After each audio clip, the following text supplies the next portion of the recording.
My name is Mayung D. Cooper. I am 31 years old and I work in operations management for a logistics company in a mid-sized city in the Midwest. I keep a steady routine by choice.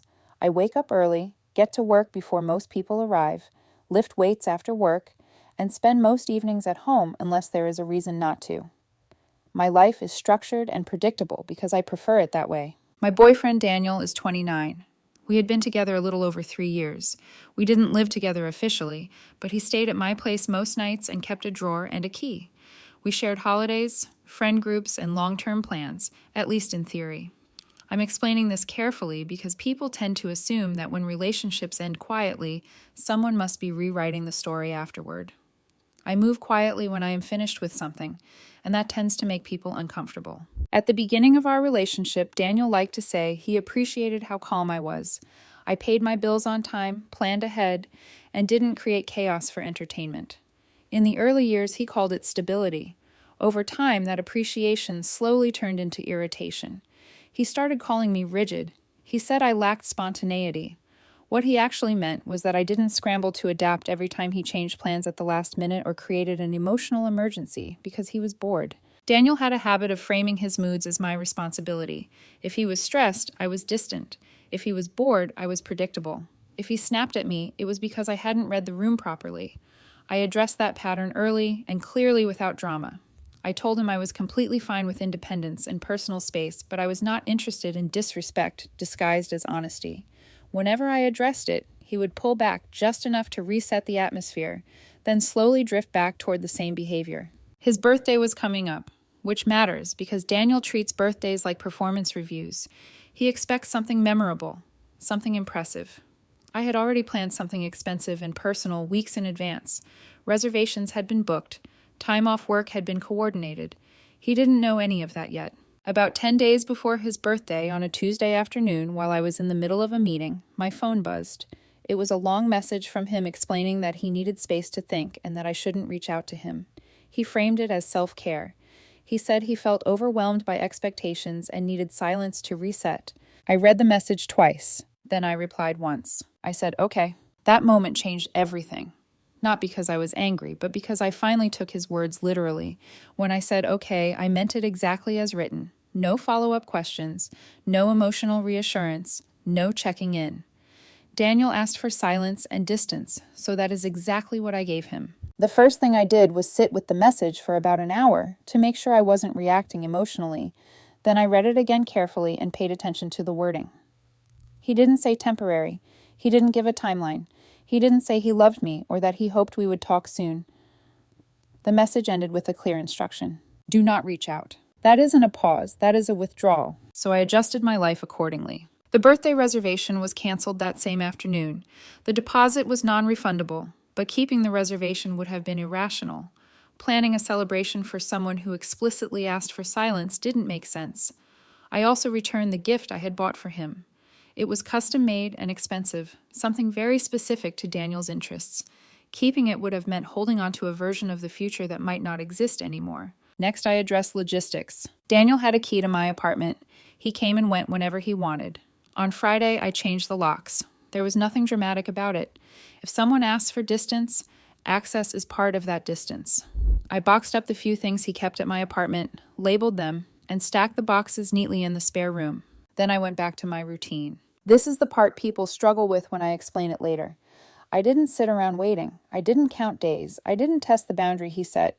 I simply assumed he meant what he said. About a week into the silence, mutual friends started behaving oddly. A couple of them sent vague messages asking how I was holding up. One even hinted that Daniel was surprised I hadn't tried to reach him. That confirmed something I had suspected for a long time. The request for space wasn't really about space. It was leverage. Daniel expected distance to scare me. He expected silence to make me panic. He expected a dramatic reconciliation where he could return to the relationship reassured of his importance. Instead, he got exactly what he asked for: quiet. 2 weeks passed with no contact at all. Then 3. Daniel's birthday came and went quietly. I did nothing. No message, no gift, no social media post, no indirect signal through friends. The day arrived and left like any other weekday. I went to work early, finished a logistics review that had been waiting on my desk all week, went to the gym after work, and came home to a quiet apartment. That was when the tone started shifting. Instead of direct communication, small signals began appearing. A reaction on an old photo, a like on a picture from months earlier, a comment in a group chat that seemed carefully worded to get my attention without actually addressing me. They were the kind of digital breadcrumbs people drop when they want to reopen a conversation without acknowledging the reason the conversation stopped in the first place. I ignored all of them. By the fourth week, Daniel called. I saw the number appear on my phone while I was sitting at my kitchen table finishing dinner. I watched it ring until it stopped. Then I set the phone down and went back to eating. A minute later, a voicemail notification appeared. The message was short. Daniel said he was ready to talk now and asked why I was being distant. That was the first moment I actually laughed during the entire situation. Not because it was funny, but because it was revealing. I listened to the voicemail once and deleted it. Not as a punishment, just because the message made something very clear. He wasn't calling to respect the boundary he had created. He was calling to reverse it. A few hours later, he sent a text. He said he didn't understand why I was acting cold and that the space was never meant to be permanent. He explained that he just needed time to clear his head and expected me to be supportive instead of distant. That was the first time he openly rewrote the story. I responded calmly and directly. I told him that I had respected exactly what he asked for. I said I didn't reach out because he told me not to. I also explained that during the weeks of silence, I had made decisions based on the assumption that the relationship was paused indefinitely. He replied almost immediately. The tone had changed. Now he sounded irritated. He said I was being dramatic. He said normal couples take space without blowing everything up. He said changing the locks was extreme. I explained that space includes access. I explained that planning birthdays and keeping keys doesn't align with silence. I kept my responses short and factual. Then he asked when he could come over so we could talk in person. I told him there was nothing that needed to be said face-to-face that couldn't be said clearly over text. That response triggered something in him. He accused me of punishing him. He said I was trying to teach him a lesson. He said I was acting controlling by making decisions without him. Context matters here. For 3 years, I had addressed problems early and directly. I didn't withdraw affection to manipulate outcomes. I didn't use silence as leverage. I told him when something felt unhealthy and gave him space to adjust. Most of the time, he dismissed those conversations until he needed reassurance again. Now that I was calm and final, he called it control. I told him I wasn't punishing him. I was responding. I reminded him that asking for space without a timeline carries risk. He chose to take that risk. I also told him that during the silence, I had taken inventory of the relationship without the usual daily noise. No constant messages, no mood management, no guessing what emotional version of him I was going to encounter that day. Just quiet. And in that quiet, certain things became obvious. I told him that the relationship only functioned when I was actively maintaining it. I planned things. I initiated conversations. I smoothed over tension. I absorbed frustration when he was in a bad mood. When he removed himself from the dynamic, nothing remained on its own. He didn't like that framing. He said I was exaggerating. He said I was acting like a victim. He reminded me of the good parts of our relationship, the trips we took, the inside jokes, the plans we used to talk about. He said relationships aren't transactional. I agreed with him on that point. Relationships are not transactional. That's exactly why I stopped participating in one that only worked when I carried the weight of keeping it alive. He asked if I had met someone else. I said no. That answer seemed to confuse him more than anything else. He kept searching for some dramatic explanation that would justify my calm reaction. There wasn't one. Finally, he asked if we could try couples counseling. I said I wasn't interested in repairing something I no longer wanted to be part of. Then he asked if we could meet just once for closure. I told him closure happens when behavior meets consequences, not when someone decides they're ready to talk again. The conversation ended after that. But the story wasn't finished yet. The conversation ended for almost a full day after that. Then Daniel sent another message, this one noticeably softer. He said he missed me. He said he had been doing a lot of thinking and that the space had helped him clear his head. He said he felt ready to resume things and asked if we could just reset and move forward. That was the moment he expected relief. Instead, I felt almost nothing. Not anger, not satisfaction, just a quiet realization that during the weeks of silence, I had already gone through the emotional process he thought was just beginning. For him, the relationship had been paused. In his mind, the silence was a dramatic intermission, a temporary break before returning to the same story. For me, the silence had already become the ending. When he said he was ready to resume things, it hit me that we were no longer talking about the same relationship. I told him that during the weeks he asked for space, I had taken a step back and looked at the relationship without all the constant communication, without daily texts and mood management, without trying to anticipate what emotional version of him I would be dealing with that day. Just distance and clarity. And in that quiet, I noticed something that had always been hidden by activity. The relationship only worked when I was actively compensating, when I was planning things, initiating conversations, smoothing over tension, absorbing frustration, and keeping everything balanced. When he removed himself, nothing remained on its own. He pushed back immediately. He said I was exaggerating. He said every relationship goes through rough patches, and that I was framing normal conflict as something more dramatic. He reminded me of all the good moments we had shared, the weekend trips, the nights we stayed up talking about future plans, the long conversations about where we wanted to be in 5 years. He said everyone needs reassurance sometimes, and that expecting emotional stability every day is unrealistic. I agreed with one part of what he said. Relationships are not meant to be perfect, but they are supposed to feel mutual. I told him that the weeks of silence had shown me something important. The relationship functioned because I kept it functioning. When that effort stopped, there wasn't a foundation holding things up. He didn't like hearing that. He asked again if I had met someone else. I told him the answer was still no. That seemed to frustrate him even more because it meant that there wasn't a dramatic explanation he could point to. Finally, he said maybe we should talk in person. Just a short conversation. 10 minutes, somewhere neutral. I told him there was nothing that needed to be said in person that couldn't be said clearly over text. That's when he showed up at my building. Security called my phone and asked if I was expecting someone in the lobby. I said no. A minute later, my phone buzzed with a message from Daniel. He said he was downstairs and just wanted 5 minutes. He said the situation was ridiculous and that we should talk like adults instead of hiding behind messages. I told him the same thing I had already said. There was nothing left to discuss. He sent another message saying he didn't recognize me anymore and that I was acting stubborn and cold. I replied that this was simply the version of me that listens carefully the first time someone says what they want. After that, he left. That was when I realized something important. Silence without finality leaves room for intrusion. As long as the conversation remained open, Daniel could keep trying to renegotiate the boundary he had originally created. I don't like repeating limits. If a boundary needs to be explained twice, it means it isn't being respected. So that night, I decided to close the loop. I sent one final message. It wasn't emotional. It wasn't long. I told him the relationship was over. I said I was not interested in resuming it now or later, and that further contact was not welcome.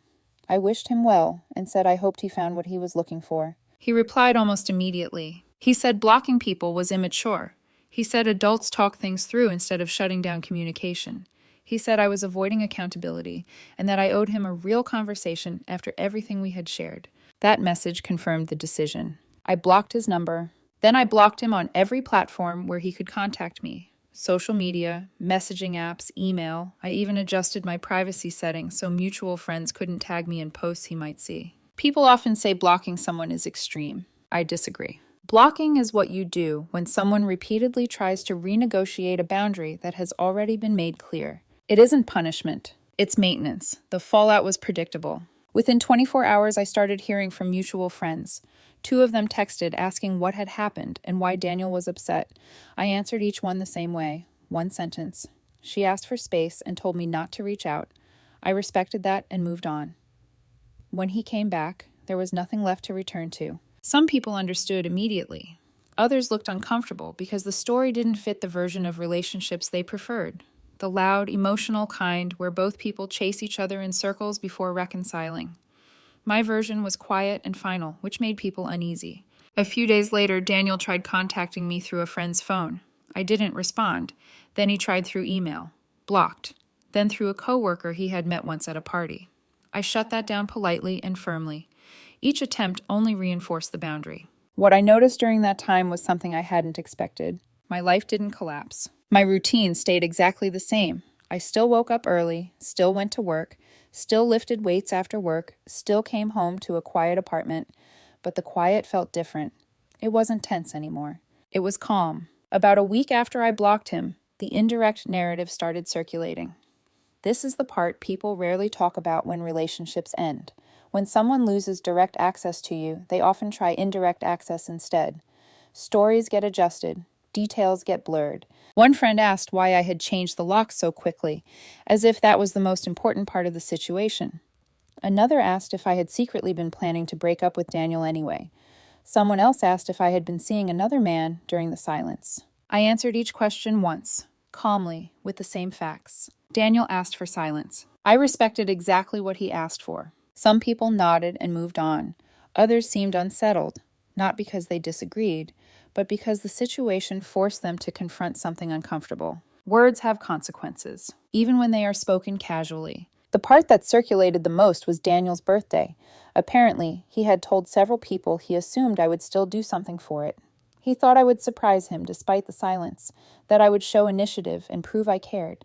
When nothing happened, he felt embarrassed explaining it. That detail mattered to him more than the relationship itself. That realization reframed a lot of things for me. I understood that he didn't miss me. He missed the version of me that anticipated his needs automatically. The version that smoothed over tension before he even noticed it existed. When that version of me didn't appear on command, he interpreted it as rejection.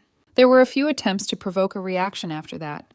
Passive-aggressive social media posts, quotes about emotional unavailability, vague references to being abandoned. Mutual friends mentioned them casually in conversation, watching my reaction carefully. I didn't react. Not because I was trying to appear strong. I simply had no interest in stepping back into a dynamic where clarity only existed on one side. Around that time, I noticed the box with Daniel's belongings still sitting in the spare room. I realized I hadn't thought about it in days. That felt like another piece of information. So I packed the box properly and gave it to a mutual friend who agreed to pass it along. No message, no note, just logistics handled cleanly. That seemed to be the moment the situation finally registered for him, because after that, the attempts to contact me stopped. Silence returned, but this time it was mutual. About 3 weeks after everything finally went quiet, I got a call from an unknown number while I was at work. I almost didn't notice it because I was reviewing shipment schedules, and unknown numbers usually go straight to voicemail. I never answer them unless I'm expecting one. The phone stopped ringing, and a voicemail appeared a few seconds later. It was Daniel. He said he was calling from a friend's phone because he knew I had blocked him. His voice sounded calmer than before, the kind of calm people adopt when they think a softer approach might work better than confrontation. He said he respected the boundary, but needed to say one thing. He said he had been doing a lot of thinking. He said he finally felt like he was in a better place. Then he said something that stood out immediately. He said he was ready to move forward together. That word together made it obvious we were still talking about two completely different realities. To him, the weeks of silence had been a process, a dramatic pause where emotions settled and both people came back stronger. To me, the silence had already been the ending. He said he missed what we had and believed we were stronger than this. He asked me to call him back so we could talk like adults and rebuild the relationship in a healthier way. I listened to the voicemail once. Then I deleted it. Not because I was angry. Not because I was tempted. By that point, it felt similar to hearing from a coworker about a job I had left months earlier. Familiar voice, but the context no longer applied. Later that afternoon, a mutual friend mentioned something interesting. Apparently, Daniel had been telling people he felt blindsided by the breakup, that he never expected me to actually walk away. That was probably the most honest thing he had said during the entire situation. He didn't expect consequences. He expected elasticity. Daniel had built his sense of security on the assumption that I would always still be there when he came back from whatever emotional storm he had stepped into. He confused reliability with obligation. Once I stopped bending to accommodate that pattern, the entire structure collapsed. Weeks passed, then more weeks. His name stopped appearing in conversations. My days felt lighter, not in a dramatic or celebratory way, just steadier. Like background tension I had grown accustomed to carrying had quietly disappeared. That's usually how you know a decision was right. 2 months after everything ended, I ran into someone who had watched the relationship from the outside. It was a coworker's partner at a small dinner gathering. She knew Daniel casually but wasn't emotionally involved in either side of the story. During the conversation, she said something that stuck with me. She said Daniel genuinely believed you would wait, not because you were weak, but because you were consistent. He thought consistency meant permanence. That sentence explained almost everything. Daniel had assumed that my stability meant I would always remain available, that asking for space was safe because he believed I would still be there when he decided to come back. He mistook patience for permanence. Consistency without reciprocity isn't stability, it's inertia. Looking back, the signs had been visible for years. Decisions framed as temporary that were never revisited. Apologies that reset the moment instead of changing the pattern. Emotional distance treated like a pause button instead of a warning sign.